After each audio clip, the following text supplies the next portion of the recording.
Hello friends, welcome to my channel integral math. तो चलिए शुरू करते हैं वीडियो को।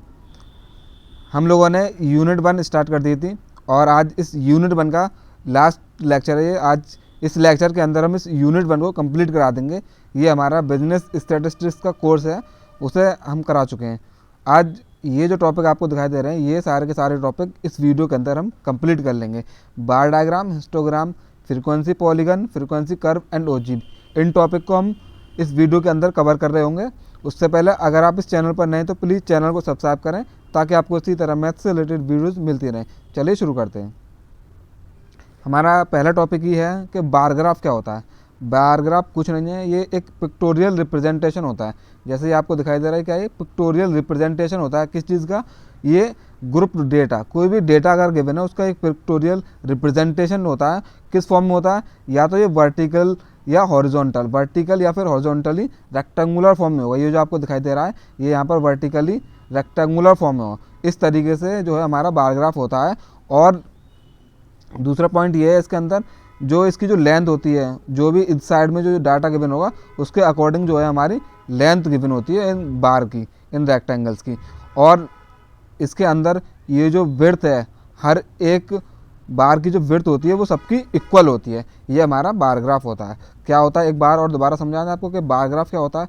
बार ग्राफ कुछ नहीं है, बार ग्राफ कहते हैं कोई भी डेटा अगर गिवन है उसका जो हम पिक्टोरियल रिप्रेजेंटेशन बनाते हैं। किसी भी डेटा का अगर हम पिक्टोरियल रिप्रेजेंटेशन बना रहे हैं और वो जो रिप्रेजेंटेशन है वो रेक्टेंगल की फॉर्म में होता है, जैसे ये जो रेक्टेंगल दिखाई दे रहा है इस फॉर्म में होता है। या तो वो वर्टिकली गिवन होगा, जैसे यहाँ पर वर्टिकली गिवन है। हॉरिजॉन्टली कैसे गिवन होगा, अगर इस साइड पर वाई एक्सिस पर अगर मैं इस तरीके से रेक्टेंगल बना दूँ तो वो हॉरिजॉन्टली बार ग्राफ हो जाएगा। ठीक है। और एक और पॉइंट क्या था, दूसरा पॉइंट ये है इसके, ये जो ये रेक्टेंगल है इनकी जो विड्थ है, हर एक रेक्टेंगल की जो विड्थ है वो सबकी इक्वल होती है। ये हमारा बार ग्राफ होता है। इस तरीके से आपको दिखाई देता है हमारा बार ग्राफ। ठीक है, आगे बढ़ते हैं और बात करते हैं इसकी थोड़ी सी। अब प्रॉपर्टीज़ की बात कर लेते हैं कि बार ग्राफ की प्रॉपर्टीज़ क्या होती हैं। सबसे पहली प्रॉपर्टीज़ तो यही है कि जितने भी बार्स होते हैं, ये जो रेक्टेंगल है ना, हम सिंगल जो रेक्टेंगल होते हैं ना बार्स बोलते हैं, जितने भी बार्स होते हैं सबकी कॉमन बेस होती है। पहला पॉइंट क्या कह रहा है, जितने भी बार्स होते हैं सबकी कॉमन बेस होती है। जैसे कि यहाँ पर एक्स एक्सिस है, जितने भी बार्स बनने हैं सबके लिए कॉमन बेस है। और दूसरा पॉइंट क्या कह रहा है, दूसरा पॉइंट कह रहा है कि each column in the bar graph should have equal width. जो अभी हमने इससे पहले बताया था कि जितने भी ये कॉलम है सबकी जो विड्थ है, इन सबकी जो विड्थ होती है वो इक्वल होती है।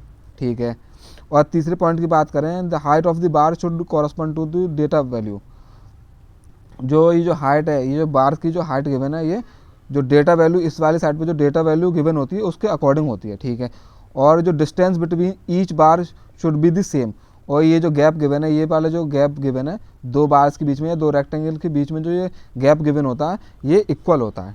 ये प्रॉपर्टीज़ हैं कुछ बार ग्राफ की। इस तरीके का बार ग्राफ होता है हमारा। और डिफरेंट टाइप के बार ग्राफ होते हैं हमारे पास, जैसे वर्टिकल बार ग्राफ हो गया, हॉरिजॉन्टल बार ग्राफ हो गया, ग्रुप्ड बार ग्राफ हो गया, स्टैक्ड बार ग्राफ हो गया। ये जो यहाँ पर ये फिगर दिखाई दे रही है, जैसे ये जो दिखाई दे रही है क्या है, ये वर्टिकल बार ग्राफ है। अगर ये कॉलम जो भाई जो रेक्टेंगल है ये वर्टिकल ही है, मतलब एक्स एक्सिस पर बनना है तो वर्टिकल बार ग्राफ हो जाएगा। और ये हॉरिजॉन्टल बार ग्राफ है। अगर ये जो कॉमन बेस है, अगर वाई एक्सिस है, कॉमन बेस अगर वाई एक्सिस है तो ये हमारा हॉरिजॉन्टल बार ग्राफ हो जाएगा। और यहाँ पर ये गिवन है आपको stacked bar graph. Stacked bar graph का मतलब है ये जो रेक्टेंगल गिवन है, ये जो हमें रेक्टेंगल गिवन है इसके दो पार्ट कर दो या तीन पार्ट कर दो, दो या तीन पार्ट ये जो गिवन अलग अलग कलर है ना, अगर इस तरीके से कोई भी हमारा बार ग्राफ गिवन है तो हमारा स्टैक्ड बार ग्राफ होता है। और ये जो आपको दिखाई दे रहा है ये ग्रुप्ड बार ग्राफ है। इसका एक और नाम लिखा हुआ है क्लस्टर्ड करके। क्लस्टर्ड मतलब ग्रुप का क्या मतलब है, यहाँ पे एक दो तीन आपको तीन का ग्रुप बना हुआ दिखाई दे रहा होगा, तीन के सेम कलर का ग्रुप बना दिखा हुआ। अगर इस तरीके से बार ग्राफ गिवन है तो वो हमारा ग्रुप बार ग्राफ होता है। ये हमारी बार ग्राफ की बात हो गई। अब चलिए क्वेश्चन कर लेते हैं जो कि इम्पोर्टेंट है। क्वेश्चन बहुत ज़रूरी है समझना इनका, वही समझते हैं। सबसे पहले ये क्वेश्चन गिवन है हमें, इसके अंदर कह रहा है 400 एम्प्लॉयज़ है किसी फर्म में और जो उनकी जो सैलरी सेव्ड होती है परसेंटेज गिवन है, जो सैलरी सेव होती है मंथली उसकी परसेंटेज गिवन है ईच एम्प्लॉय की।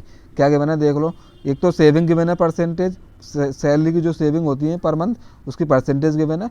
और नंबर ऑफ एम्प्लॉयज़ गिवन है। नंबर ऑफ एम्प्लॉयज़ का मतलब है फ्रिक्वेंसी गिवन है। नंबर ऑफ एम्प्लॉयज़ हो, नंबर ऑफ वर्कर्स हो, नंबर ऑफ स्टूडेंट हो, ये सब हमारी फ्रिक्वेंसी होती हैं। अब इसका ग्राफ बनाएंगे कैसे वो देखिए। सबसे पहले तो हमें ये गिवन होनी चाहिए क्या, वाई एक्सिस और हमें होनी चाहिए एक्स एक्सिस, एक तो एक्स एक्सिस और एक वाई एक्सिस, ठीक है। अब कैसे बनाते हैं ग्राफ उसे समझ लेते हैं। इसके अंदर ये देखो सेविंग गिवन है, ये जो डेटा गिवन है, और एक ये नंबर ऑफ एम्प्लॉयज़ जो गिवन है। नंबर ऑफ एम्प्लॉयज़ यानी कि जो फ्रिक्वेंसी होती है वो ज़्यादातर वाई एक्सिस पर आती है। क्या ये जो फ्रिक्वेंसी होती है वो ज़्यादातर हम वाई एक्सिस पर लेते हैं, और ये जो बाकी सेविंग वगैरह हैं वो एक्स एक्सिस पर ले ली जाती हैं, ठीक है। अब इसका एक ग्राफ बनाकर दिखा देते हैं आपको किस तरीके से ग्राफ बनाते हैं। एक क्वेश्चन कराएंगे अच्छी तरीके से, उसी को समझ लीजिएगा, सारे क्वेश्चन उसी तरीके से होते हैं, बस एक क्वेश्चन को अच्छी तरीके से समझ लीजिए आप, ठीक है। सबसे पहले क्या करना है, सबसे पहले बनानी है हमें वाई एक्सिस। ये वाई एक्सिस बन गई। थोड़ा सा रफली डायग्राम बनाएगा, आप थोड़ा पेन स्केल वगैरह का यूज़ करिएगा, अच्छे से बन जाएगा। ये बनाई वाई एक्सिस और ये बनाई हमने एक्स एक्सिस, ठीक है। अब इसका नाम रख देते हैं वाई एक्सिस और इसका नाम हो गया एक्स एक्सिस। अब वाई एक्सिस पर तो हमें लेना है नंबर ऑफ एम्प्लॉयज यानी कि फ्रिक्वेंसी लेनी है वाई एक्सिस पर। अब देखो जो मिनिमम इसके अंदर तो ये तो 400 तो टोटल गिवन है, ऐसा छोड़ो। अब इसमें जो मिनिमम गिवन है वो हमें 29 गिवन है और मैक्सिमम है हमें 199। इसका मतलब जो हमें वो गैप लेना है इनके बीच में कितना लेना है, मैक्सिमम 199। इसका मतलब 200 तो मैक्सिमम लेंगे और 29 जो मिनिमम है। तो कितने का गैप ले लेते हैं, हम ले लेते हैं 50-50 का गैप ले लेते हैं, ठीक है। वाई एक्सिस पर नंबर ऑफ एम्प्लॉयज़ ले रहे हैं 1 2 3 4 और एक 5, ठीक है। सबसे पहले हमने ये लिया 50 का, और ये 50 में 50 प्लस करेंगे 100, और ये हो गया 150 और ये हो गया 200, ठीक है। 199 मैक्सिमम था ना, इसलिए 200 तक लिया है। ये तो हमारी फ्रिक्वेंसी हो गई वाई एक्सिस पर। अब जो है हमें एक्स एक्सिस पर क्या लेना है सर, सेविंग्स लेनी है। हमें एक्स एक्सिस पर लेनी है सेविंग, ठीक है। सेविंग अभी मैं रफली बता रहा हूँ, एक डायग्राम हमने बना रखा है इसका एक अच्छी तरीके से पूरा, उसे अच्छी तरीके से समझ लीजिएगा आप लोग, ठीक है।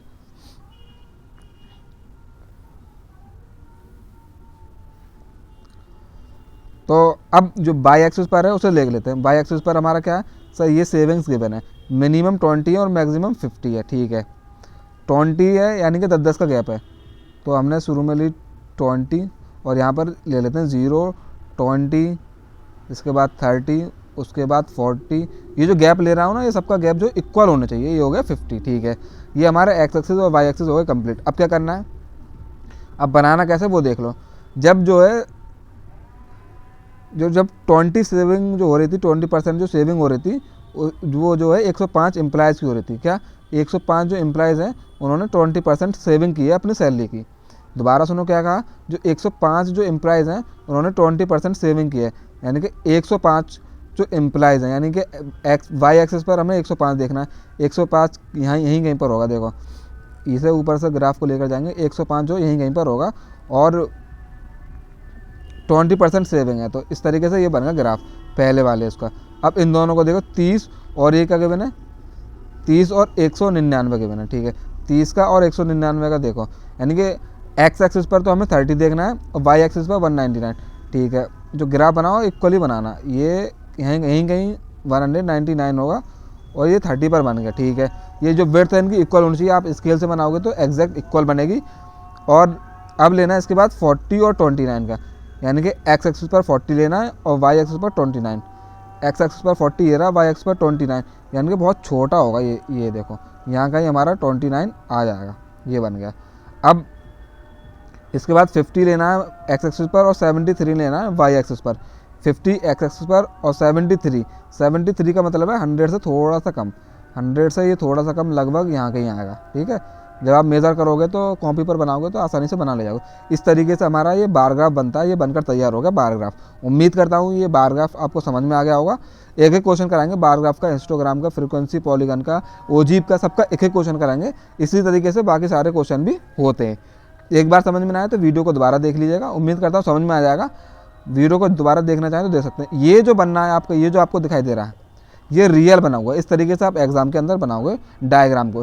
जैसे वाई एक्सिस पर नंबर ऑफ एम्प्लॉयज़ लिख दिया, एक्स एक्सिस पर सेविंग्स लिख दिया इन परसेंटेज, और इस तरीके से आप डायग्राम बनाओगे। ये वाली लाइन बनाना ज़रूरी नहीं है, ये जो लाइन बनी हुई है ये वाली लाइन को बनाना ज़रूरी नहीं है एग्जाम में, लेकिन ये जो बना हुआ है इन्हें बनाना ज़रूरी है। इस तरीके से आप एग्जाम में बनाओगे। ये रफली मैंने समझा दिया किस तरीके से बनाना है। उम्मीद करता हूँ बार ग्राफ आपको समझ में आ गया होगा। अब स्टार्ट करते हैं हिस्टोग्राम को, कि हिस्टोग्राम क्या होता है। ये भी जो डाटा हमें गिवन होता है उसका ग्राफिकल रिप्रेजेंटेशन होता है, पिक्टोरियल रिप्रेजेंटेशन होता है, जिस तरीके का आपको यहाँ पर दिखाई दे रहा है, ठीक है। और इसके अंदर कॉन्टीन्यूस क्लास का होना बहुत ज़रूरी है। क्या कॉन्टीन्यूस क्लास का होना बहुत ज़रूरी है। कॉन्टीन्यूस क्लास का मतलब है जैसे ये बना हुआ है 20 से लेकर 25 हो गया, फिर 25 से लेकर 30 हो गया, 30 से लेकर 35 हो गया। इस तरीके का कॉन्टीन्यूस क्लास इंटरवल होना बहुत ज़रूरी है इसके अंदर हिस्टोग्राम में। तो इसका हिस्टोग्राम का ग्राफ बनाना आप सीखेंगे। ये ग्राफ दिया हुआ है हमें हिस्टोग्राम का इस तरीके से ग्राफ होता है। इसका क्या है इसके अंदर वो देख लेते हैं। इसकी जो लेंथ है वो ये जो लेंथ गिवन है ये according to question, according to जो डेटा गिवन होगा उसके हिसाब से चेंज होती रहेगी। और इनकी जो विड्थ होती है, जैसे बार ग्राफ में जो है सबकी जो ये विड्थ थी कॉलम की या रेक्टेंगल की वो चेंज होती थी, लेकिन इसके वो चेंज नहीं इक्वल होती थी, लेकिन इसमें जो है चेंज होती है हिस्टोग्राम के अंदर।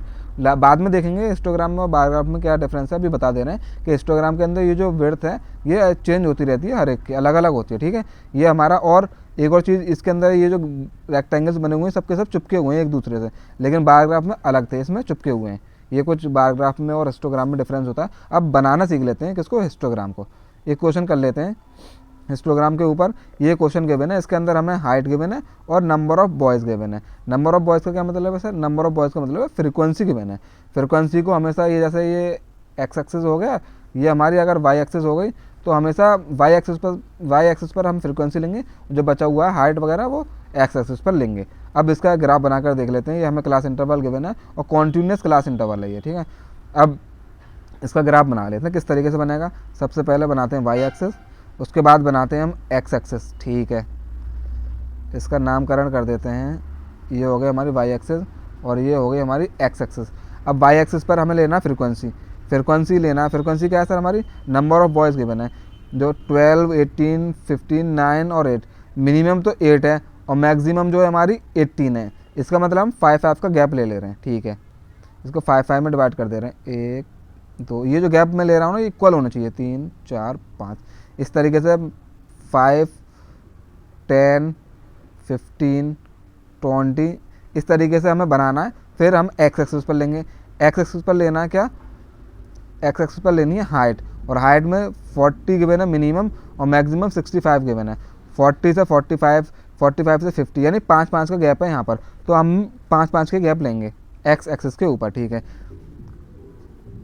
जब एक और चीज़ मोस्ट इंपॉर्टेंट पॉइंट क्या है वो ये है, जैसे डायरेक्ट हमने जो है 40 लिया है, 40 जब भी डायरेक्ट लेंगे तो यहाँ पर जो है छोटा सा इस तरीके से बना देंगे एरो, ताकि डायरेक्ट, क्योंकि 0 से स्टार्ट नहीं कर रहे हैं हम 40 से स्टार्ट कर रहे हैं, तो इस तरीके का जो जिगजैग लाइन बनी हुई है स्टार्टिंग में वो बना देनी है आपको। उसके बाद शुरू करेंगे 40, ये इस तरीके से पहले गैप बना ले रहे हैं, उसके बाद लिख देंगे। इक्वल गैप होने चाहिए सारे के सारे, आप स्केल से बनाइएगा इक्वल बनेंगे। 40 हो गया, 45 हो गया, 50 हो गया, 55 हो गया, 60 हो गया, 65 हो गया और 70। वैसे तो हमें 65 तक लेना था, 70 तक ले लिया, ठीक है। अब उसके बाद क्या करना है, उसके बाद देखो 40 से लेकर 45 तक तो नंबर ऑफ बॉयज़ 12 है, ठीक है। 40 से लेकर 45 तक, 40 से लेकर 45 यानी इस बीच में जो नंबर ऑफ बॉयज़ हैं वो है 12।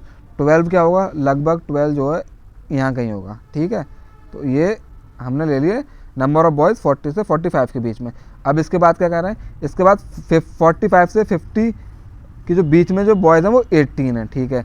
अब जो 45 से 50 के बीच में जो क्लास इंटरवल है यानी ये वाला, इसमें बॉयज़ कितने हैं, इसमें 18, देखो यहाँ पर 18 के बने। अब इसको बना लो, बस इसमें जोड़कर बनाना है, इसमें साथ में इसी में ले लो और यहाँ कहीं 18 आ जाएगा हमारा, ठीक है। और ये हमने जोड़ दिया, इस तरीके से ये बनेगा इसका ग्राफ। और अब 50 से लेकर 55 तक का जो क्लास इंटरवल है उसमें 15 बॉयज़ हैं, ठीक है। इसके बाद जो ये गैप है इसमें कितने, 15 है। 15 का मतलब क्या है, ये यहाँ कहीं हमारा 15 गिवन होगा। ये रफली बना रहे हैं हम, कॉपी पर बनाओगे तो आसानी से बना ले जाओगे। उसके बाद 55 से 60 के बीच में देखो, 55 से 60 के बीच में 9 बॉयज़ हैं, ठीक है। 9 बॉयज़ हैं यानी कि 10 से थोड़ा सा कम, 10 से थोड़ा सा कम यहाँ कहीं आ जाएगा, ठीक है। अब उसके बाद क्या बनाना है, उसके बाद 60 से 65 के बीच में 8 है, 60 से 65 के बीच में 8 है यानी कि 9 से थोड़ा सा कम, 9 से थोड़ा सा कम ये हो जाएगा। इस तरीके से जो हमारा क्या बनता है, इस तरीके से हम बनाते हैं हिस्टोग्राम। ये हमारा हिस्टोग्राम के क्वेश्चन इस तरीके से सॉल्व होते हैं और इस तरीके से हिस्टोग्राम का ग्राफ बनाया जाता है। उम्मीद करता हूँ समझ में आ गया हो कैसे बनाया। पहले वाई एक्सिस बनाई, एक्स एक्सिस बनाई और डिवाइड कर दिया, फिर इंटरवल को उनके एक्स एक्सिस पर लेते हैं हमने लिया था, एक्स एक्सिस पर क्या लिया था सर, हाइट ली थी एक्स एक्सिस के ऊपर। और इस पर ली थी हमने फ्रीक्वेंसी यानी कि नंबर ऑफ बॉयज़ गिवन है। ठीक है, अब ये तो हमने ग्राफ बना लिया रफली। अब आपको दिखा देना है एग्जाम में आपको इस तरीके से बनाना है। ये जो बॉक्स गिवन है ये वाला ये दो लाइन बनाने की ज़रूरत नहीं है, ये जो लाइन है ये बनाने की ज़रूरत नहीं है। बाकी आपको एग्जाम में इस तरीके से बनाना है। ये हाइट लेनी है एक्स एक्सिस के ऊपर, नंबर ऑफ बॉयज़ लेना है इस तरीके से वाई एक्सिस के ऊपर। ये हमारा ग्राफ बन गया। उम्मीद करता हूँ समझ में आ गया होगा कि हिस्टोग्राम क्या होता है और उसका ग्राफ हम कैसे बनाते हैं। ये क्वेश्चन आते हैं कि हिस्टोग्राम का ग्राफ बनाइए। सारे क्वेश्चन इसी तरीके से होंगे, कोई चेंज नहीं है। एक क्वेश्चन करा दिया हमने, बाकी आप प्रैक्टिस कर लीजिएगा किसी भी बुक की क्वेश्चन से। अब डिफरेंस देख लेते हैं हिस्टोग्राम में और बार ग्राफ में। सर डिफरेंस क्या होता है ये जानना बहुत ज़रूरी है कि डिफरेंस क्या होता है दोनों में। पहला जो पॉइंट है वो हमारा ये है कि जो हिस्टोग्राम होता है वो हमारा 2 डायमेंशनल फिगर होती है। क्या हिस्टोग्राम जो है हमारी 2 डायमेंशनल फिगर होती है और बार ग्राफ जो है हमारी 1 डायमेंशनल फिगर होती है। इसका क्या मतलब है, हिस्टोग्राम 2 डायमेंशनल, ये जो सेकंड वाली फिगर है वो हिस्टोग्राम यानी 2 डायमेंशनल फिगर है। इसका मतलब है इसके अंदर जो है लेंथ भी है और ब्रेथ भी है। हिस्टोग्राम के अंदर लेंथ और ब्रेथ दोनों होती है, क्यों रेक्टेंगल बने हुए हैं, लेंथ और ब्रेथ दोनों होंगी। लेकिन ये बार ग्राफ 1 डायमेंशनल है, इसका मतलब इसमें सिर्फ लेंथ होती है। जो बार ग्राफ होता है इसमें सिर्फ हम लेंथ को मानते हैं, यानी कि जो हाइट गिवन है, ये जो लेंथ गिवन है इसको मानते हैं, इसकी ब्रेथ को नहीं मानते। जो बार ग्राफ होता है उसमें जो ब्रेथ होती है वो निगलेक्ट होती है, मतलब ब्रेथ को हम 0 मानकर चलते हैं। इसलिए ये 1 डायमेंशनल है। क्यों? क्योंकि उसमें खाली लेंथ गिवन होती है तो ये 1 डायमेंशनल है। इसमें लेंथ और ब्रेथ दोनों गिवन होती है तो ये 2 डायमेंशनल होता है। सेकंड पॉइंट की अगर मैं बात करूँ, जो फ्रिक्वेंसी होती है इसकी, जो हिस्टोग्राम की जो फ्रिक्वेंसी होती है, जो रेक्टेंगल का एरिया होती है वही होती है। मतलब जो ये एरिया गिवन है, ये जो रेक्टेंगल है इसका जो एरिया गिवन है वो फ्रिक्वेंसी बताता है। ठीक है, इसकी फ्रिक्वेंसी, ये वाला एरिया जो, ये पूरा एरिया जो फ्रिक्वेंसी बता रहा है। लेकिन जो बार ग्राफ है उसके अंदर जो हाइट गिवन है, वो हमारी फ्रिक्वेंसी बताती है। ये वाला बार ग्राफ देखो, इसके अंदर जो हाइट है ये हमारी फ्रिक्वेंसी बता रही है। इसमें जो है विड्थ की कोई सिग्निफिकेंस नहीं होता, यानी विड्थ का कोई इंपॉर्टेंस नहीं है, विड्थ को निगलेक्ट कर दिया जाता है बार ग्राफ के अंदर। तीसरे पॉइंट की अगर मैं बात करूँ, जो तीसरे पॉइंट में जो it shows rectangles touching each other, इसके जो रेक्टेंगल हैं एक दूसरे से टच करते हैं। ये देखो, ये जो हिस्टोग्राम है इसके जो रेक्टेंगल है एक दूसरे से टच करते हैं। लेकिन जो बार ग्राफ है, बार ग्राफ के जो रेक्टेंगल्स होते हैं वो सेपरेट होते हैं एक दूसरे से इक्वल स्पेस पर। देखो इसके जो रेक्टेंगल है आपको दिखाई दे रहा है, ये देखो सेपरेट हो रहे हैं, वो भी इक्वल स्पेस से। ठीक है, अब ये डिफरेंस है हिस्टोग्राम और बार ग्राफ के अंदर। उम्मीद करता हूँ समझ में आ गया होगा, वैसे तो ईजी है। अब समझ लेते हैं फ्रीक्वेंसी पॉलीगन क्या होता है। फ्रीक्वेंसी पॉलीगन में वही है कि ये ग्राफिकल रिप्रेजेंटेशन होता है, लेकिन अगर आपने हिस्टोग्राम बना लिया तो आप फ्रीक्वेंसी पॉलीगन भी बना ले जाओगे। क्या कहा, दोबारा सुनो, अगर आपने हिस्टोग्राम बना लिया तो आप फ्रीक्वेंसी पॉलीगन भी इजीली बना ले जाओगे। हिस्टोग्राम बनाना आना चाहिए तो फ्रीक्वेंसी पॉलीगन बना लोगे। कैसे? Bye joining the centre point of histogram rectangle. जो हिस्टोग्राम जो रेक्टेंगल होते हैं, जैसे ये रेक्टेंगल के में पहले तो इन्होंने जो ये जो दिखाई दे रहे हैं आपको रेक्टेंगल, पहले तो इन्होंने क्या करा है सर, पहले इन्होंने जो है हिस्टोग्राम बना लिया। उसके बाद क्या करा, उसके बाद इनके सेंटर लिए, ये जो ऊपर सेंटर आप ये जो मैं बना रहा हूँ ये सेंटर लिए और इन सेंटर को इस तरीके से जॉइन कर दिया, तो ये हमारा फ्रीक्वेंसी पॉलीगन बन गया। ये जो कर्व है ना, ये वाला जो कर्व है ये हमारा फ्रीक्वेंसी पॉलीगन होता है। ठीक है, और ये जो रेक्टेंगल है ये हमारे हिस्टोग्राम के होते हैं। टोटल ये फ्रीक्वेंसी पॉलीगन इस तरीके से फॉर्म होता है। उम्मीद करता हूँ समझ में आ गया हो। एक क्वेश्चन कराएंगे तो आपको और अच्छी तरीके से समझ में आएगा। जैसे अभी हमने पिछला ये वाला जो क्वेश्चन कराया था, पीछे ये क्वेश्चन कराया था, ठीक है, हिस्टोग्राम बनाना इसका सिखा दिया था। अब इसी के अंदर मैं बना रहा हूँ क्या, फ्रीक्वेंसी पॉलीगन बना रहे हैं। अब इसी को हम एक क्वेश्चन और कराएंगे इसका अलग से, पूरा अच्छी तरीके से समझाएगा किस तरीके से बनेगा। मान लीजिए ये हिस्टोग्राम, पहले तो हिस्टोग्राम बनाना पड़ेगा हमें, ठीक है, ये बना हुआ हमारा, ये वाला क्वेश्चन मैं अभी करा चुका हूँ इससे पहले। अब फ्रीक्वेंसी पॉलीगन कैसे बनाएंगे, सबसे पहले हमें लेना है इसकी मिड पॉइंट लेना, इस वाले इसका मिड पॉइंट लेना, पेन चेंज कर लेते हैं, ठीक है, इसका ये मिड पॉइंट लेना है, ये इसका मिड पॉइंट लेना है, इसका मिड पॉइंट लेना है। ये जो रेक्टेंगल है इन सबका पहले आपको मिड पॉइंट ले लेना है और नीचे वाले एक्सेस का यहाँ तक। फिर क्या करना, फिर कुछ नहीं करना, इनको जोड़ देना है ऐसे करके ये इस तरीके से आपको जोड़ते हुए चले जाना है। ठीक है, इस तरीके से जो है हमारा ये बन गया, फ्रीक्वेंसी पॉलीगन बन गया, तैयार हो गया। पहले हिस्टोग्राम बनाना आपको, उसके बाद फ्रीक्वेंसी पॉलीगन बनेगा। अब इसके ऊपर ये एक क्वेश्चन तो ये हो गया, वैसे इसे एक क्वेश्चन मान सकते हो, ये समझा दिया हमने। अब एक क्वेश्चन पूरा पहले हिस्टोग्राम बनाएंगे, फिर फ्रीक्वेंसी पॉलीगन ये जो कर्व है ये बना देंगे। चलिए, ये हमारा क्वेश्चन गिवन है, इसके अंदर जो है एक बैच है उसमें 400 स्टूडेंट हैं, ठीक है, और उनकी जो height of the student given है हमें, ये जो टेबल गिवन है इसके अंदर, ठीक है, हाइट ऑफ द स्टूडेंट ये गिवन है, ये नंबर ऑफ स्टूडेंट गिवन है। देखो हाइट जो है मिनिमम 140 है और जो मैक्सिमम है 180 है, तो ठीक है 140 150 यानी हम 10-10 का गैप ले लेंगे एक्स एक्सिस पर। अब नंबर ऑफ़ बॉयज़ की बात करें तो मिनिमम जो है 28 है और मैक्सिमम जो है वो 163 है। और इसके अंदर भी हम हाइट ले लेंगे 20 या 40 का गैप ले लेंगे, 20 का या 40 का हम इसमें गैप ले लेंगे बीच में। ठीक है, इसका हम ग्राफ बनाते हैं। सर कैसे बनेगा? हिस्टोग्राम बनाओ पहले, फिर फ्रीक्वेंसी पॉलीगन बन जाएगा। कुछ नहीं करना, पहले बनाओ वाई एक्सेस, फिर बनाओ एक्स एक्सेस। ठीक है, ये हमारी हो गई एक्स एक्सेस और ये हमारी हो गई वाई एक्सेस। ठीक है, अब एक्स वाई एक्सेस पर तो हमने लिया है क्या? फ्रीक्वेंसी यानी number of boys. Number of boys जो है हमने वाई एक्सेस पर लिए हैं, तो इनका जो गैप ले लेते हैं वो 40 ले लेते हैं। 1 2 3 4। ठीक है, 40 हो गया, ये 80 हो गया, ये हो गया 120 और ये हो गया 160। मैक्सिमम क्या लेना है सर? मैक्सिमम लेना 180। ठीक है, इसको थोड़ा सा और बढ़ा दे रहे हैं और यहाँ पर ले लेते हैं हम 180। एक सेकंड रुको, और यहाँ पर हो जाएगा हमारा 200। ठीक है, क्योंकि 40-40 का गैप लिया है ना, तो हमने इस तरीके से 200 तक वाई एक्सिस पर ले लिया। अब लेंगे एक्स एक्सिस पर। एक्स एक्सिस पर क्या लेना है? 140 से लेकर 180 तक है, 10-10 का गैप ले लेते हैं। 1 2 3 4 5 6 7, ये गैप ले लिया हमने। और स्टार्टिंग में मैंने बताया था आपको क्या करना है, डायरेक्ट हम 140 ले रहे हैं, 140 ले रहे हैं तो एक जिगजैग लाइन छोटी सी बना देनी है इस तरीके से। ठीक है, तो यहाँ पर हो गया 140 150 160 170 180 तक लेना हमें, और यहाँ पर हमने 200 तक ले लिया। ठीक है, ये 180 के बाद आएगा 190, 10-10 का गैप ले रहे हैं ना, तो ये हो जाएगा 190। ठीक है, 190। अब हमें बनाना है पहले हिस्टोग्राम। कैसे बनाएंगे सर? 140 से लेकर 150 तक जो है 74 स्टूडेंट हैं। 140 से 150 यानी 140 से 150 तक 74 का मतलब है 80 से कम। 80 से कम मतलब यहाँ कहीं पर होंगे। ठीक है, ये बना लिया, ये अंदाजे से बनाया है। वैसे आप बनाओगे तो स्केल से अच्छी तरीके से समझ में आएगा, आपको बन जाएगा। अब 150 से लेकर 160 तक जो है 163 है। 150 से 160 तक के बीच में 163, तो इसी को ऊपर बढ़ा दो, यहाँ कहीं 163 होंगे, 60 से थोड़ा सा ऊपर। ठीक है, और इस ग्राफ को इस तरीके से जोड़ दो। अब 160 से 170, 160 से 170 है 135, 160 से 170 है 35, यानी कि 120 से थोड़ा सा ऊपर यहाँ कहीं इस तरीके से हमारा ये बनेगा 160 से 170 के बीच में। उसके बाद 170 से 180 के हैं 28। ठीक है, 28 का मतलब है 40 से कम, 40 से कम का मतलब है 20 से ज़्यादा, यहाँ कहीं इस तरीके से पहले हमने बनाया हिस्टोग्राम। उसके बाद क्या करना है? उसके बाद हमें बनाना है ये फ्रीक्वेंसी पॉलीगन।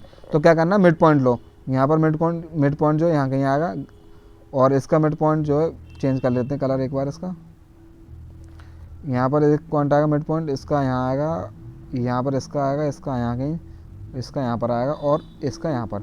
बस इसको कुछ नहीं करना, बस इसको जोड़ते हुए चले जाना। ठीक है, मिड पॉइंट्स को जोड़ दो और ये हमारा फ्रीक्वेंसी पॉलीगन बन के तैयार हो गया। इस तरीके से हम फ्रीक्वेंसी पॉलीगन बनाते हैं। ये हमारा बन गया फ्रीक्वेंसी पॉलीगन। ठीक है, उम्मीद करता हूँ समझ में आ गया होगा।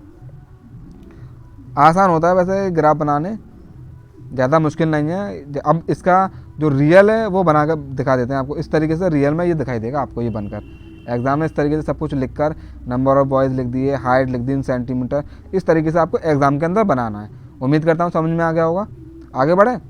यस सर, बढ़िया। आगे ये चलो, इतने सारे क्वेश्चन मैं करा रहा हूँ, ये क्वेश्चन आप होमवर्क में कर लेना है। इसके अंदर क्या है? इसके अंदर भी आपको फ्रीक्वेंसी पॉलीगन बनाना है। क्या बनाना है इसके अंदर आपको? ये क्वेश्चन गिवन है, आपको फ्रीक्वेंसी पॉलीगन बनाना है। एक हिंट देते हैं आपको, एक हिंट दे देते हैं। ठीक है, कैसे बनाओगे? Number of work weeks given है, ये cost of living order given है, यानी क्लास इंटरवल गिवन है, ये फ्रीक्वेंसी गिवन है। ये इस तरीके से ग्राफ बनाना है, वाई एक्स एक्सेस और वाई एक्सेस का। ठीक है, इधर जो है नंबर ऑफ वीक्स ले लेना यानी फ्रीक्वेंसी, और इधर कॉस्ट ऑफ लिविंग इंडेक्स यानी क्लास इंटरवल ले लेना। ठीक है, इस तरीके से आपको ग्राफ बन जाएगा। उसके बाद इसमें तो कहना है फाइंड क्लास मार्क, और इसके अंदर फाइंड करना है क्लास मार्क का फॉर्मूला। इससे पिछले लेक्चर में हम वैसे बता चुके हैं, और इसके अंदर भी बता देना क्या होता है। बहुत आसान है, क्लास मार्क का फॉर्मूला देख लीजिए एक बार। क्लास मार्क का फॉर्मूला होता है, ये शॉर्ट फॉर्म में लिख दी, क्लास मार्क इक्वल टू, सबसे पहले तो मिनिमम कितनी है देखो, ये क्लास इंटरवल देखो, मिनिमम 140 है, 140 लिख दिया। मैक्सिमम कितना है? 150 लिख दिया, और डिवाइडेड बाय कर दिया 2। 140 और 150 कितना होता है सर? ये हो जाएगा 290। ठीक है, डिवाइडेड बाई 2 कर दो, जब इसे 2 से डिवाइड करोगे जो आंसर आएगा वो हो जाएगा हमारा क्लास मार्क। इस तरीके से हम क्लास मार्क निकाल दें। दूसरे वाले कैसे निकालोगे सर, 150 लेंगे सर हम, प्लस 160 लेंगे और दोनों को 2 से डिवाइड कर देंगे। इस तरीके से हम क्लास मार्क निकालते हैं। सबका अलग अलग निकालना है तो सबका अलग अलग निकाल देना, आसान है वैसे निकालना यार, खुद निकाल लोगे। अब जो हमारा मेन टॉपिक है ओजीव, टॉपिक तो सारे ही मेन है, ये जो ओजीव है इसमें लोगों को वैसे कन्फ्यूज़न होती है। उम्मीद करता हूँ मैं पूरी कोशिश करूँगा आपको आसान तरीके से समझाने की, अच्छी तरीके से समझ में आएगा आपको। सबसे पहले हम समझते हैं इसमें क्यूमुलेटिव फ्रीक्वेंसी कैसे निकालते हैं। क्यूमुलेटिव फ्रीक्वेंसी का मतलब है शॉर्ट में हम उसे बोलते हैं CF, ठीक है। CF आपने नाम सुना होगा, 10th क्लास में सुना ही होगा कि क्यूमुलेटिव फ्रीक्वेंसी शॉर्ट में CF बोलते हैं। CF कैसे निकालते हैं, CF निकालने का तरीका है, सबसे पहले तो हमें फ्रीक्वेंसी गिवन होनी चाहिए। फ्रीक्वेंसी गिवन नहीं है तो CF किसका निकालोगे, फ्रीक्वेंसी का ही हमें तो CF निकलता है, क्यूमुलेटिव फ्रीक्वेंसी यानी CF, ठीक है। कैसे निकालेंगे, सबसे पहले जो फ्रीक्वेंसी 1 गिवन है उसको 1 को ऐसे ही लिख दो, ठीक है। उसके बाद क्या करना, एक सेकंड छोटा करके लिखते हैं ताकि जगह हमारी कम गिरे। तो 1 आ गया हमारा, ठीक है। तो यहाँ पर 1 हमारी क्यूमुलेटिव फ्रीक्वेंसी होगी। फिर ये जो 1 आया ना, इसके अंदर ये दूसरी जो फ्रीक्वेंसी गिवन है 2, उसे जोड़ दो, तो कितना आ जाएगा सर, 3 आ जाएगा। अब ये जो 3 आया है, इस 3 के अंदर हमें ये वाली फ्रीक्वेंसी जोड़ देनी है यानी 4, कितना हो जाएगा सर, 7 हो जाएगा। अभी जो 7 आया है इसके अंदर हमें ये जो 0 है इसे जोड़ देना है। जो नेक्स्ट आने वाली फ्रीक्वेंसी है उनको जोड़ते चले जाओ, अब 7 ही आएगा। अब इस 7 के अंदर हमें इस 3 को जोड़ना है। ये फ्रीक्वेंसी आती जा रही है इन्हें जोड़ते जाओ, हमारी क्यूमुलेटिव फ्रीक्वेंसी आती जाएगी यानी 10 हो जाएगी। अब इस 10 के अंदर हमको ये 5 जोड़ना है, तो जब 5 जोड़ोगे तो ये हो जाएगा 15, ये हमारी। अब इस 15 के अंदर क्या बचा सर, 6 बचा, इसे जोड़ दो, जब इसे जोड़ोगे तो आएगा 21। ये जो निकल कर आया इस वाली साइड, ये हमारा CF हो गया। इस तरीके से हम क्यूमुलेटिव फ्रीक्वेंसी यानी कि CF को कैलकुलेट करते हैं। बहुत ही आसान तरीके से बताया है, उम्मीद करता हूँ समझ में आ गया होगा। कैसे बताया सर, एक बार और सर बता दीजिए, एक बार और बता दे रहे हैं कैसे बताया। कुछ नहीं करना है, फ्रीक्वेंसी की बने 1 को तो ऐसे लिख दो, फिर 1 में 2 जोड़ो, फिर 2 के बाद जो 3 आएगा 3 में 4 जोड़ो, जब 3 में 4 जोड़ो 7 में 0 जोड़ दो, फिर 7 में 0 जोड़ दिया तो 7 आएगा, फिर 7 में 3 जोड़ो 10 हो गया, 10 में 5 जोड़ो 15, 15 में 6 जोड़ो तो लास्ट में आएगा 21। जो लास्ट में जो 21 आया है ना, 21 क्या होता है, जब इन सारे की सारी फ्रीक्वेंसी को आप प्लस करोगे ना, इसको प्लस करके देख लो सबको, तो हमारा 21 ही आएगा। ये जो लास्ट में अगर सबको प्लस करने के बाद 21 आता है, अगर लास्ट में 21 आया है, अगर तुम्हारा प्लस करने के बाद और ये CF जो लास्ट वाला सेम आ गया, इसका मतलब आपने CF जो सही निकाला है। अब क्वेश्चन करते हैं, अब पढ़ते हैं पहले ओजीव क्या होता है। ओजीव का दूसरा नाम होता है क्यूमुलेटिव फ्रीक्वेंसी। इससे पिछले लेक्चर में हमारी बात हो चुकी थी क्यूमुलेटिव फ्रीक्वेंसी की, यानी ओजीव हमने वहाँ पर जिक्र नहीं किया था, ओजीव और क्यूमुलेटिव फ्रीक्वेंसी की बात हो गई थी। ये दोनों सेम ही होते हैं वैसे, ओजीव और क्यूमुलेटिव फ्रीक्वेंसी का हो एक ही बात है, फ्रीक्वेंसी कर्व, ठीक है। अब जिस तरीके से हमने बताया था कि क्यूमुलेटिव फ्रीक्वेंसी 2 तरीके से होती हैं, अब दोनों चीज़ें सेम है तो भाई ये भी 2 तरीके की होंगी। वहाँ पर बस क्यूमुलेटिव फ्रीक्वेंसी नाम हो जाता था, यहाँ पर ओजीव नाम आ जाएगा। क्या, लेस देन ओजीव और मोर देन ओजीव। मोर देन कहो या ग्रेटर देन कहो एक ही बात है। पहला लेस देन ओजीव होता है और एक मोर देन ओजीव होता है। 2 तरीके के ओजीव होते हैं, एक मोर देन ओजीव और एक लेस देन ओजीव। अब ग्राफ एक बार रफली समझा देते हैं। अगर ग्राफ ऊपर से नीचे की तरफ जा रहा है, ये जो ग्राफ है ऊपर से अगर नीचे की तरफ गिर रहा है तो ये मोर देन हो गया। ऊपर से अगर नीचे की तरफ गिर रहा है तो मोर देन, और नीचे से ऊपर की तरफ जा रहा है तो लेस देन। क्या, ऊपर से अगर नीचे की तरफ गिर रहा है तो हो गया मोर देन, अगर नीचे से जा रहा है ऊपर की तरफ तो लेस देन, ठीक है। ये लेस देन और मोर देन का जो ग्राफ इस तरीके से बनता है। अब एक क्वेश्चन गिवन है, इस क्वेश्चन को धीरे से आसानी से अच्छी तरीके से समझेंगे और फिर इसके बाद आप सारे के सारे क्वेश्चन कर ले जाओगे। कैसे करेंगे पहले समझ लेते हैं। आज जैसे यहाँ पर ये क्वेश्चन गिवन है आपको, ये जो है ना ये क्वेश्चन आपको गिवन है, ठीक है। क्वेश्चन में क्लास इंटरवल गिवन होगा और फ्रीक्वेंसी गिवन होगी, ठीक है सर। अब क्लास इंटरवल गिवन है, फ्रीक्वेंसी गिवन है और आपसे पूछा जाए, क्या पूछा जाएगा सर, आपसे पूछा जाएगा लेस देन टाइप ओजीव बताइए और मोर देन टाइप ओजीव बताइए। क्या, लेस देन ओजीव और मोर देन ओजीव आपसे पूछ लिया जाएगा। ये जो बताया था ये ग्राफ होता है। सबसे पहले आपको टेबल भी बनानी आनी चाहिए। अब टेबल बनाएंगे पहले, फिर उसके बाद इसका ग्राफ भी बनाना बता देंगे आपको किस तरीके से ग्राफ बनाते हैं, ठीक है। इसको रफ कर लेते हैं। ये क्वेश्चन गिवन है, इस तरीके से हमें क्वेश्चन एग्जाम में दे दिया जाएगा। क्लास इंटरवल और फ्रीक्वेंसी गिवन होगी। उसके बाद क्या करना है, ये जो बना हुआ है, ये जो टेबल बनी हुई है ना आपके पास, ये जो टेबल बनाई है ये लेस देन टाइप की टेबल बनी हुई है। किसकी, ये लेस देन टाइप की। यहाँ पर लेस देन लिख रहा है तो इससे याद रखना ये हमारी लेस देन टाइप की टेबल बनी हुई है। अब ये बनी कैसे उसे देख लो। सबसे पहले क्या करना है, सबसे पहले ये जो इधर वाला क्लास इंटरवल देखो 10 से 15, 15 से 20, 20 से 25, 25 से 30, ठीक है। तो लेस देन टाइम में क्या बनेगा, लेस देन टाइम में जो ये क्लास इंटरवल है सेम क्लास इंटरवल उतार लो आप, ठीक है। जो क्लास इंटरवल इधर है क्वेश्चन के अंदर वो लेस देन टाइप में उतार लो, लेकिन लेस देन टाइप के अंदर तो लेस देन जो मोर, ये जो मैक्सिमम जो आपकी क्लास है ना, ये मैक्सिमम वाली जो क्लास है, ये मैक्सिमम वाली इधर वाली जो क्लास है उससे लेना है। देखो लेस देन 15 लिखा हुआ है ये वाली, लेस देन 20 यानी ये वाली, लेस देन 25 यानी 25 ये, लेस देन 30 यानी ये वाली। इसी को लेस देन के अंदर ऐसे ही बनाते हैं। जो ये इसे लोअर क्लास कहते हैं, इसे हायर क्लास कहते हैं, यानी मैक्सिमम क्लास। जो हायर क्लास है ना, लेस देन के अंदर हायर क्लास को लिया जाता है, less then 15, less than 20, less than 25, less than 30। ये टेबल बनाने की शुरुआत हो गई है, इस तरीके से हम बनाते टेबल। अब ये तो क्लास इंटरवल की बात होगी। अब उसके बाद फ्रिक्वेंसी जैसी गिवन है, ऐसी कैसी फ्रिक्वेंसी गिवन है उसे उतार दो। जो ऐसी यहाँ पर गिवन है ना, ऐसी ये गिवन है, सेम टू सेम आपको उतार देनी है। इसके बाद क्या करना है सर, इसके बाद आपको निकालना सी एफ। अब ये एफ निकली हुई है, यानी कि फ्रिक्वेंसी गिवन है, अब इसका सी एफ निकालना है। सी एफ निकालना अभी मैंने बताया सेम ऐसे ही निकलेगा। क्या करना है, पहले जो फ्रिक्वेंसी गिवन है वो उतार लो, ठीक है।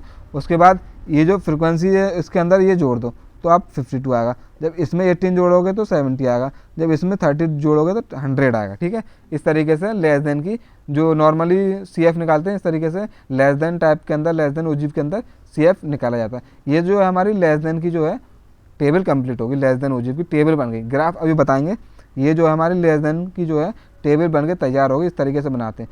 अब मोर देन ओजीव की टेबल बनाते हैं। ये मोर देन में क्या करना है, देखो मोर देन में जो है जो लोअर क्लास होती है हमारी, जो 10 है, 15 है, 20 है, 25 है, जो लोअर क्लास है वो मोर देन में लोअर क्लास ली जाती है। मोर देन 10 हो गया, मोर देन 15 हो गया, मोर देन 20 हो गया, मोर देन 25 हो गया। और इस तरीके से इसका क्लास इंटरवल बनता है 10 से लेकर 30, और 15 से लेकर 30, 20 से लेकर 30, 25 से लेकर 30। इस तरीके से इसका क्लास इंटरवल बनता है किसका, मोर देन का। उसके बाद तो फ्रिक्वेंसी आप बताइए फ्रिक्वेंसी लेंगे। उसके बाद जो सी एफ होता है मोर देन के, उसका अलग निकलता है। जैसे सबसे पहले तो आप लेस देन का सी एफ निकालोगे, ये 100 आया। जो 100 आया है ना इसका, फिर यहाँ से शुरुआत करनी है 100, पहले 100 लिखना है। मोर देन का जब भी आप टेबल बनाओगे सबसे पहले ये 100 सी एफ लिखना है। फिर इस 100 में से इस 20 को माइनस करो, 100 में से 20 को माइनस, इसमें उल्टा खेल चलता है, इसमें मोर देन वाले में उल्टा सी एफ निकलता है। सबसे पहले तो जो सी एफ लेस देन में आया वो लिखो, फिर उसमें से 20 जो ये माइनस कर दो तो 80 आएगा। जब 100 में से 20 माइनस करेंगे, अब इस 80 में से 32 को माइनस करो तो 48 आएगा। इस 48 में से 18 को माइनस करोगे तो 30 आएगा। इस तरीके से हम मोर देन टाइप का जो है टेबल तैयार करते हैं, यानी सी एफ निकलता है। एक और बात समझा दो सर कैसे सी एफ निकाला। देखो एक और बात ध्यान से सुनना, मोर देन टाइप के अंदर कैसे सी एफ निकालते हैं। सबसे पहले जो आपने ये लेस देन का निकाला है, नीचे आया 100, तो 100 से हम शुरुआत करेंगे। फिर इस 100 में से इस वाली फ्रिक्वेंसी को करेंगे माइनस तो 80 आएगा। इस 80 में से इस फ्रिक्वेंसी को माइनस करेंगे तो आएगा 48। इस 48 में से इस 18 को माइनस करेंगे तो 30 आएगा। इस तरीके से मोर देन की भी हमारी टेबल बनके तैयार हो गई। अब बनाते हैं ग्राफ। अब है ग्राफ का खेल, ये इंपॉर्टेंट है ग्राफ का खेल। टेबल भी बनाना इंपॉर्टेंट है, जब टेबल ही नहीं बना पाओगे तो ग्राफ का घंटा बनाओगे, ठीक है। अब इस टेबल को बनाते हैं। सबसे पहले बनाई हमने वाई एक्सेस, उसके बाद बनाई हमने एक्स एक्सेस, ठीक है। उसके बाद क्या करना है, उसके बाद देखो, उसके बाद जो फ्रिक्वेंसी होती है वो हमें पता ही है कि वाई एक्सिस पर फ्रिक्वेंसी लेनी है, लेकिन यहाँ पर जो सी एफ लेना है, यहाँ पर ये फ्रिक्वेंसी नहीं लेनी है, यहाँ पर जो सी एफ निकाला है ना हमने वो लेना है, ठीक है। अब इस टेबल को कर देते हैं साफ। अब बनाते हैं हम इसका ग्राफ बढ़िया तरीके से। चलिए शुरू करते हैं। सबसे पहले बनाते हैं हम सी एफ। सी एफ क्या गिवन है, लेस देन टाइप का। सी एफ तो दोनों में गिवन है। देखो मिनिमम जो 20 है यहाँ पर, मैक्सिमम 100 है, यानी यहाँ पर 100 और यहाँ पर 30 है, यानी कि दोनों का सी एफ जो है वो सेम ही बनता है। सबसे पहले तो हम वाई एक्सिस पर ये सी एफ लेंगे, 20 से लेकर 100 है, यानी कि हम 20 का गैप ले रहे हैं, ठीक है। 1 2 3 4 और एक 5, तो यहाँ पर आ गया हमारा 20 और ये हो जाएगा हमारा 40, ये हो गया हमारा 60, ये हो गया हमारा 80 और ये हो गया हमारा 100, ठीक है। अब वाई एक्स एक्सिस पर क्या बनाना है, एक्स एक्सिस पर क्या लेना है सर, एक्स एक्सिस पर लेना है क्लास इंटरवल। क्या जो ये क्लास इंटरवल है ना, इधर जो ये क्लास इंटरवल दिखाई दे रहा है वही ले लो, ठीक है। 10 से मिनिमम है और 30 मैक्सिमम है, तो कितने का ले लेने गैप, 5 का ले ले रहे हैं। तो 1 2 3 4 5 6 7 8 इस तरीके से इक्वली डिवाइड कर दिया। सबसे पहले तो यहाँ पर 0 ले लो, ठीक है। उसके बाद 10 15, 20, 25, 30, 35 और 40, हमें 30 तक ही लेना है, ठीक है। तो हमें लेना था 30 तक, ठीक है, इतना बना लिया, कोई बात नहीं है। इसके बाद क्या करना है, इसके बाद बनाने सबसे पहले लेस देन वाला ग्राफ बनाते हैं। सबसे पहले इस वाले टेबल का हम ग्राफ बनाते हैं। कैसे बनाएंगे सर, जो सी एफ है वो हमारा 20 है, और जो लेस देन में जो हमें ये अपर लिमिट है ना लेस देन, वो लेनी है, यानी कि 15 लेनी है। 15 और 20, ठीक है, 15 और 20 देखो, 15 तो ये हो गया और 20 ये हो गया, यानी कि यहाँ कहीं पर पॉइंट आएगा, यहाँ कहीं पर। ये हम ग्राफ बना रहे हैं लेस देन वाले का, तो मतलब यहाँ कहीं पर, ये देखो 20 है, ये 15 है, तो यहाँ कहीं पर जो है इसका जो है पॉइंट आएगा, ठीक है, यहाँ कहीं पर, ठीक है। अंदाजे से बना रहे हैं, जो रियल ग्राफ है वो भी आपको दिखा दिया जाएगा। 20 और इसका हो गया। अब ले रहे हैं 52 और 20 का, ठीक है, 52 और 20, तो ये हो गया 52 मतलब यहाँ कहीं 52 होगा, और ये 20, यानी कि ये वाला पॉइंट, ठीक है, ये वाला पॉइंट का मतलब है, इसे याद रखना। अब यहाँ कहीं जो हमारा पॉइंट आ जाएगा वो वाला, ठीक है। अब ले रहे हैं 70, तो सी एफ हो गया, और 25 ये, ठीक है, 70 और 25 और ये हो गया 70, मतलब 70 यहाँ कहीं होगा, और 25 ये हो गया, यानी यहाँ कहीं पॉइंट होगा हमारा, ठीक है। तो यहाँ कहीं जो हमारा ये पॉइंट आ जाएगा, ठीक है। अब लेना है हमें 100 और 30 का। 100 और 30 का मतलब है 130, ये हो गया, यहाँ कहीं हमारा 100 और 30 का हो जाएगा। और अब इस लाइन को जो जॉइन कर दे रहे हैं हम, ठीक है, इस लाइन को कर दिया हमने जॉइन, ये हो गई लाइन जॉइन। ये जो हमारा जो नीचे से ऊपर की तरफ जा रहा है, इसका मतलब क्या है, ये जो ग्राफ बना है ना हमारा, ये जो ग्राफ बना है, ये बना है लेस देन ओजीव का। किसका? लेस देन ओजीव का ग्राफ बनाया हमने, ठीक है। अब बना दें मोर देन ओजीव का। उम्मीद करता हूँ वैसे आपको चीज़ें अच्छी तरीके से समझ में आ रही होंगी। अब हम ग्राफ बनाने जा रहे हैं मोर देन ओजीव का। तो देखिए, मोर देन ओजीव के लिए सी एफ है हमारा 100, और यहाँ पर मोर देन 10, तो 10 और 100 लेना है। 10 और 100, 10 ये हो गया, और 100 का मतलब है यहाँ पर, यहाँ कहीं आएगा हमारा पॉइंट, ठीक है। क्यों? क्योंकि हमने ये चीज़ देखी 10 और 100, ठीक है, तो हमारा पॉइंट यहाँ कहीं आएगा। अब लेना है हमें सी एफ 80 और 15। 80 और 15 का मतलब है 15 ये, 80 ये, यानी कि 80 का मतलब है यहाँ कहीं इस पॉइंट पर आएगा, ठीक है। तो यहाँ कहीं हमारा पॉइंट आएगा, ठीक है। अब 48 और 20, 48 और 20 का मतलब है 20 ये हो गया, 48 का मतलब है यहाँ कहीं, इसका मतलब इस पॉइंट पर यहाँ कहीं आएगा हमारा ग्राफ, ठीक है। तो यहाँ कहीं हमारा 48 आएगा। उसके बाद लेना है हमें 30 और 25। 30 और 25 का मतलब है, 30 का मतलब है यहाँ कहीं, एक सेकंड को, क्या लेना है, 30 और 25 लेना है, ठीक है। ये 25 हो गया, ये 30 हो गया, तो यहाँ कहीं आएगा हमारा पॉइंट, तो ठीक है, इस पॉइंट को ले लेते हैं। तो हमारा यहाँ कहीं जो है पॉइंट आ जाएगा, ठीक है। अब ये जो लाइन है इसको पॉइंटों को कर दो जॉइन। ये जो ग्राफ बनना ऊपर से नीचे की तरफ, ये जो ऊपर से नीचे की तरफ आ रहा है, ये क्या है सर, ये है हमारा मोर देन, क्या है, ये है हमारा मोर देन ओजीव। ये हम मोर देन ओजीव और लेस देन ओजीव आपको समझा दिया। उम्मीद करता हूँ वैसे आपको ये वाला जो है समझ में आ गया होगा। वैसे धीरे धीरे मैंने प्यार से समझाया, आपको समझ में आ गया होगा, पूरी उम्मीद करता हूँ। अब इस ग्राफ के अंदर आपसे पूछ लिया जाता है सर मीडियन बता दीजिए। क्या पूछ लिया जाता है कि सर आप इस ग्राफ को देखकर मीडियन बता दीजिए। मीडियन कैसे बताते हैं, ये पूछ लिया जाता है क्वेश्चन के अंदर कि आप मीडियन बताइए। इसके अंदर इस क्वेश्चन में नहीं पूछा गया, लेकिन हम आपको बता दे रहे हैं मीडियन कैसे फाइंड करते हैं। इन दोनों ग्राफ से जो पॉइंट इंटरसेक्ट करेगा, इन दोनों लाइनों से जो पॉइंट इंटरसेक्ट कर रहा है, इस पॉइंट को सीधे खींच दो। तो 20 और 25 के बीच में, 20 और 25 के बीच में ये जो पॉइंट है ना, 20 और 25 के बीच में आएगा 22.5। क्या आ रहा है, 22.5। ये जो 22.5 है ये हमारा मीडियन होगा। मीडियन कैसे निकाला सर हमने, इन दोनों लाइनों को इंटरसेक्ट करते हुए एक लाइन खींची, वो 20 और 25 के बीच में आ रही है, यानी 22.5 के करीब आएगी। तो मीडियन इस तरीके से हम निकालते हैं ओजीव के अंदर। उम्मीद करता हूँ ओजीव का ग्राफ बनाना आ गया होगा। लेस देन और मोर देन का टेबल बनानी आ गई होगी। ये हमारी टेबल बनी हुई है, टेबल भी बनानी आ गई होगी, ग्राफ भी बनाना होगा। ये साफ साफ ग्राफ आपके लिए बना हुआ है, ये आपके लिए बना दिया। इस तरीके से एग्जाम में आप बनाएंगे, कुछ नहीं करना है। ये अपर लिमिट यहाँ पर ले ली है हमने, यहाँ पर क्यूमुलेटिव फ्रीक्वेंसी ली है, वाई एक्सिस पर लिमिट ले ली है। और ये मोर देन वाला ग्राफ है, ये लेस देन वाला ग्राफ है, दोनों को ज्वाइन करा और जैसी लाइन खींची तो यहीं कहीं हमारा मीडियन निकल कर आ गया। वैसे आप जब स्केल से बनाओगे तो आपको मीडियम पता चल जाएगा कितना है, 22 है कितना है, आपको साफ साफ पता चल जाएगा ग्राफ के अंदर। और इस तरीके से हमारा ग्राफ बनता है, ओजी बनता है less than type more than type का।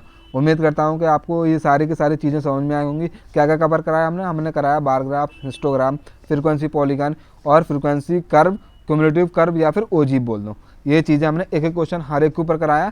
आप प्रैक्टिस करें हर एक क्वेश्चन की। जैसे हमने हिस्टोग्राम का कराया तो आप हिस्टोग्राम का एक क्वेश्चन लें, किसी बुक का या नेट से ले लें, आप प्रैक्टिस करके देख लीजिएगा। उम्मीद करता हूँ समझ में आ गया। इस तरीके से सारे के सारे क्वेश्चन होंगे और दोबारा चाहें तो आप दोबारा भी वीडियो को देख सकते हैं अच्छी तरीके से, फिर आपको समझ में आ जाएगा।